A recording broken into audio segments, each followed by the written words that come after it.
दोस्तों, किसी ने सही बात कही है कि दूसरों की समस्याओं का आनंद लेना बंद कीजिए, वरना ईश्वर आपको वही गिफ्ट कर देंगे, क्योंकि भगवान वही तो गिफ्ट करते हैं जिसमें हमें आनंद आता है।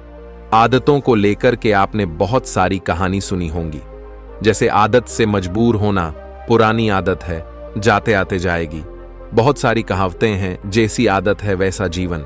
लेकिन आदत ऐसे नहीं बनी है। दरअसल हम जिंदगी के नाम पर आदतों को ही जीते हैं। बहुत सारी आदतों को एक जगह इकट्ठी कर ले तो जो बनती है वह है हमारी जिंदगी। दोस्तों, बहुत समय पहले की बात है। एक राजा था जो अपनी प्रजा और अपने परिवार का खूब ख्याल रखता था। लेकिन राजा को अपने आदमियों पर कुछ दिनों से संदेह था, और उस राजा के 3 बहुत ही खास मंत्री भी थे जो उसका काम संभालते थे। लेकिन कुछ दिनों से राजा के उन 3 मंत्रियों में से कोई एक मंत्री ऐसा मंत्री था जो राजा के पैसों में गड़बड़ी कर रहा था, और वह मंत्री अपने काम को भी ठीक से नहीं कर रहा था। अब राजा काफी दुविधा में था। राजा को यह समझ नहीं आ रहा था कि उन तीनों मंत्रियों में से कौन सा मंत्री बेईमान है और कौन सा मंत्री ईमानदार है। यह पता लगाने के लिए एक दिन राजा ने उन तीनों मंत्रियों को अपने पास बुलाया और कहा, देखो मंत्री जी, हमारा जन्मदिन आ रहा है, इसलिए आप तीनों को एक घने जंगल में जाना होगा और आप तीनों को एक एक बैग दे दिया जाएगा। उन तीनों को एक एक बैग दे दिया और उनसे कहा कि तुम तीनों को अलग अलग घने जंगल में छोड़ दिया जाएगा। उस जंगल में तुम लोगों को फल के पेड़ को ढूंढना है और अच्छे अच्छे और ताजा फल से इस ठेले को पूरा भर कर लाना है, और तुम तीनों के पास सिर्फ आज शाम तक का ही समय है। राजा के कहे अनुसार वो तीनों मंत्री को जंगल में छोड़ आए। उसके बाद वो तीनों मंत्री जंगल में आ गए। उसके बाद पहला मंत्री बहुत ईमानदार और मेहनती था, तो उसने राजा के लिए बहुत सारे अलग अलग और अच्छे और ताजा फल से अपने ठेले को पूरा भर लिया। लेकिन उसे यह सब करने के लिए बहुत मेहनत करनी पड़ी। उसने अपना काम पूरा कर लिया था। वह बहुत थक चुका था और उसने अपना काम ईमानदारी से भी किया था। अब दूसरा मंत्री जो था वह बहुत ही चालाक था। उसने सोचा, राजा के पास इतना समय थोड़ी है कि वह यह सब जांच करे कि मैंने अच्छे फल लाए हैं या खराब, तो बिना ज्यादा मेहनत किए उसे जैसे ही फल जमीन पर पड़े मिले, उसने वह अपने ठेले में रख लिया, बिना यह सोचे कि वह अच्छे हैं या खराब। जो उसे जमीन पर पड़े फल मिले थे वह बहुत ज्यादा खराब थे, और वह आराम से पेड़ के नीचे बैठ गया। अब तीसरा मंत्री जो था वह बहुत ही ज्यादा बेईमान और आलसी था।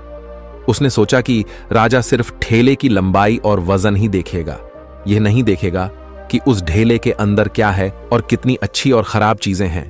तो उस तीसरे मंत्री ने बिना कुछ सोचे समझे अपने ठेले को सूखे पत्तों और कुछ छोटे छोटे पत्थरों से अपने ठेले को भर लिया, और वह भी पेड़ के नीचे बैठ गया और शाम होने का इंतजार करने लगा। राजा के कहे मुताबिक समय समाप्त हो चुका था, शाम भी हो चुकी थी। अब वह तीनों मंत्री भी एक साथ अपने अपने ठेले के साथ राजा के महल में वापस आ गए। राजा ने देखा कि वह तीनों मंत्री जंगल से वापस आ गए हैं, तो राजा ने उन तीनों मंत्रियों के ठेले को खोलकर देखा नहीं कि उसके अंदर क्या क्या है, और उसने उन तीनों मंत्रियों को अलग अलग जेल में 1 महीने के लिए जेल में कैद कर दिया। राजा ने सिपाहियों को यह आदेश दिया कि इन तीनों को 1 महीने तक खाना नहीं दिया जाएगा, और यह तीनों भी 1 महीने तक वही फल खाएंगे जो इन तीनों ने जंगल से अपने ठेले में भरकर लाए हैं। और उन तीनों मंत्री को राजा ने जेल में कैद कर दिया। तो जो पहला मंत्री था जिसने अपने ठेले में अच्छे और ताजा अलग अलग फल अपने ठेले में जमा किए थे, उसने जेल में 1 महीना आराम से गुजार लिए, अच्छे फल खाते हुए जो उसने खुद जमा किया था। उसके बाद जो दूसरा मंत्री था जिसने बेकार और खराब फल अपने ठेले में रखे थे, उसे वही बेकार और खराब फल 1 महीने तक खाने पड़े, और वह उस जेल में ज्यादा दिनों तक टिक नहीं पाया, और बाद में वह खराब फल खाने की वजह से बीमार पड़ गया और उसकी तबीयत खराब हो गई। अब जो तीसरा मंत्री था जो बहुत ही बेईमान और आलसी था, जिसने अपने ठेले में सिर्फ सूखे पत्ते और कुछ छोटे छोटे पत्थर भरे थे, क्योंकि उसके ठेले में खाने के लिए कुछ सूखे पत्ते और कुछ छोटे छोटे पत्थर ही थे, तो वह 1 महीने के लिए क्या खाता। और तभी उसे अपने बेईमानी और आलस्य पर पछतावा होने लगा कि शायद मैंने उस दिन थोड़ी मेहनत करके इस ठेले में फल रख दिए होते तो आज मेरा ये हाल नहीं होता। और वह बिना कुछ खाए वह मंत्री जेल में 2 दिन के बाद ही जेल के अंदर ही भूख के कारण मर गया। तो दोस्तों, इस कहानी से हमें यह सीख मिलती है कि हम जो आलस और बेईमानी करते हैं, बेईमानी मतलब अपने ही काम में अपना कुछ नहीं करना, अपना मन नहीं लगाना और खाली बैठे रहना, तो उससे आज तो हमें कोई फर्क नहीं पड़ता। आज तो हम अपने काम में आलस करके आराम कर लेते हैं, लेकिन कल भविष्य में कुछ दिन के बाद हमें उस पर पछतावा होता है।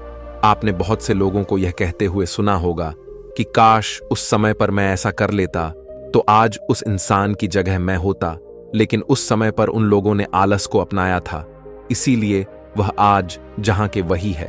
और जिसने मेहनत को अपनाया था वह इंसान अपनी मंजिल में आगे बढ़ गया। तो अपने काम के साथ बेईमानी और आलस्य बिल्कुल भी मत करो, उसके बाद तो हमें पछतावे के अलावा और कुछ भी नहीं मिलता। यह जो समय है ना, इसकी कीमत कोई नहीं लगा सकता है। हम लाखों रुपए देकर भी अपनी जिंदगी का 1 मिनट भी वापस नहीं ला सकते। इसीलिए इस समय का सही उपयोग करो। समय की एक अच्छी बात है और एक बुरी बात है। अच्छी बात यह है कि हम उसे किन चीजों में गुजारते हो, यह हमारे हाथ में होता है, और बुरी बात यह है कि समय गुजर जाता है और सभी के पास दिन में 24 घंटे होते हैं, गरीब के पास भी और अमीर के पास भी। बस यह हमारे हाथ में है कि हम उस समय से क्या नया कर सकते हो। तो अपने एक एक पल का हिसाब रखो कि हम उन्हें किन चीजों में गुजार रहे हैं। तो अगर आप इस कहानी को और भी लोगों तक पहुंचाना चाहते हो तो इस वीडियो को लाइक करो ताकि वीडियो को और भी लोगों तक पहुंचाए। दोस्तों, आपने आज के इस वीडियो से क्या सीखा वह मुझे आप कमेंट में बता सकते हैं। इसी के साथ में उम्मीद है कि आपको आज की वीडियो पसंद आई होगी, तो इस वीडियो को उस इंसान को शेयर करें जिससे यह कहानी सुनने की जरूरत है, और उसी के ठीक बाद चैनल को सब्सक्राइब करें। तो चलिए फिर मिलते हैं ऐसी एक और नई वीडियो में एक नए मैसेज के साथ। तब तक के लिए अपना ख्याल रखें। धन्यवाद और नमो बुद्धाय।